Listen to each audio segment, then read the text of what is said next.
Hello and welcome. Today is day 10 of our 40 days of prayer and fasting on the theme Stand. My name is Kyle and I'm from Harvest Time Eau Claire and I'm the youth pastor here. I would encourage you to go ahead and share this video with a friend or family member because I believe that this will be a source of encouragement to them. And so today, the theme that I want us to think about is stand, but to stand in the dark. It is the darkest of hours that can cause so many to question and doubt. When it is dark, it can feel like all there is chaos and dysfunction. It can leave you wondering, does God know where I am? Does He know the pain I feel? Does He know the loneliness I'm experiencing? It feels like all there is nothingness. I believe we can find comfort in the very first book, in the very first chapter, of the very first verse, in the very first sentence, in the very first subject of that sentence. It's Genesis 1:1, and it says this, "In the beginning, God." In the beginning, God. And what this is saying is that this book is a hymn book. And what I mean by that is it's a H-I-M. It's all about Him. And not just this book, but every book in the Bible is all about Him. It's all pointing to Him and His redemptive plan.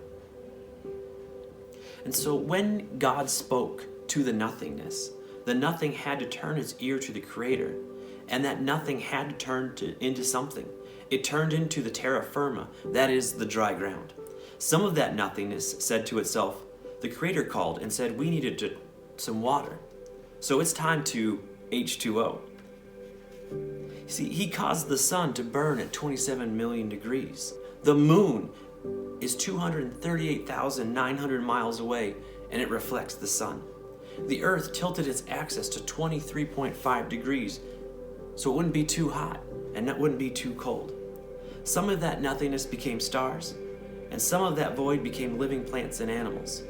You see, God is still speaking to the chaos and bringing order out of nothing, like it in Genesis 1. You see, God is still redeeming a broken world unto Himself, like in the times of Noah and the ark, found in Genesis chapter 6 through 9. You see, God is still taking barrenness and turning it into a promise, like He did for Abraham and Sarah to have a baby and name him Isaac in Genesis 17. You see, God is still turning dysfunction into His plan of redemption, like He did for Jacob, or should I say Israel, like in Genesis 32. Why? Because when He speaks, nothing has to move. Something has to break, something has to move, and something has to give way. You see, in Genesis 1:2, it says, "The earth was formless and empty, and darkness covered the deep waters, and the Spirit of God was hovering over the surface of the waters." So today, let's spend some time in prayer, and let's thank Him that His Spirit is hovering over the chaos and the darkness. Second, let's pray, God, help me to stand in the darkness, and help it to draw me to You and not pull me away. And third, let's pray against fear. Thanks for joining today. If you have any prayer requests or anything we can partner with you in prayer, you can email office@htcfamily.org. And just a reminder that we have our annual Progress and Praise meeting January 30th. Following that meeting, we're having a time of worship and prayer, so hope to see you there.